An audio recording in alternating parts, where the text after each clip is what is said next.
Dengan kiamat yang semakin dekat, tempat ini telah menjadi tempat berlindung terakhir yang aman. Untuk melanjutkan peradaban manusia, pemerintah di seluruh dunia diam-diam berkolaborasi membangun kapal raksasa. Namun untuk menghindari kiamat, harga tiketnya mencapai selanyek. Seseorang dengan gaji pas-pasan hanya bisa menunggu kematian. Saat ini, orang-orang super kaya yang memiliki tiket sedang menunggu dengan cemas untuk naik. Ketika Yuri menyadari pintu Palka tertutup, ia panik. Memanfaatkan ketidakpedulian seorang penjaga, ia meninjunya hingga jatuh ke tanah dan memimpin sekelompok orang kaya menuju Bahtera. Namun saat itu Bahtera telah perlahan meninggalkan dek dan mereka yang tidak sempat naik tepat waktu mulai bergerak. Bahkan banyak yang terdorong dari tebing. Dalam kekacauan itu, Yuri hanya bisa membawa kedua anaknya dan bersembunyi di bawah dek. Di tengah teriakan putus asa orang-orang, keluarga Mike yang dipimpin oleh seorang insinyur sedang menuju Bahtera melalui lorong rahasia. Yuri menyaksikan ini dan kekasihnya yang ditinggalkan bahkan memberinya gestur manis untuk menyapa. Saat itu hanya tersisa 14 menit sebelum tsunami melanda. Mereka yang berada di dalam Bahtera patah hati melihat pemandangan mengerikan di luar. Tom memohon kepada pemimpin Tiongkok untuk membuka Palka dan membiarkan mereka yang berada di luar masuk ke dalam Bahtera. Tindakan mereka benar-benar tidak manusiawi. Bagaimana mereka bisa menghadapi generasi mendatang jika peradaban manusia terus berlanjut di lingkungan seperti itu?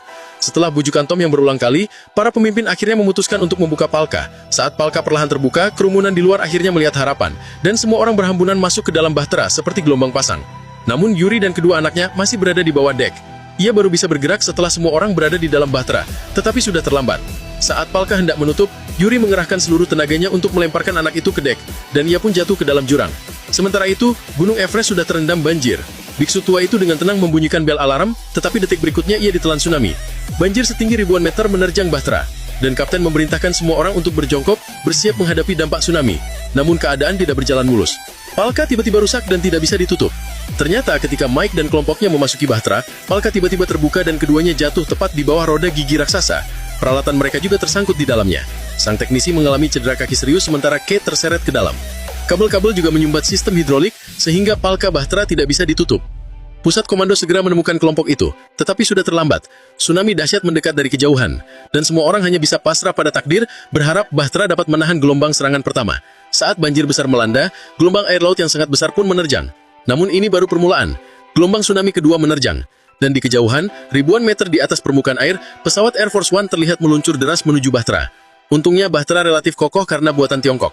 Namun Bahtera tersapu banjir dan air laut yang sangat banyak membanjiri kapal.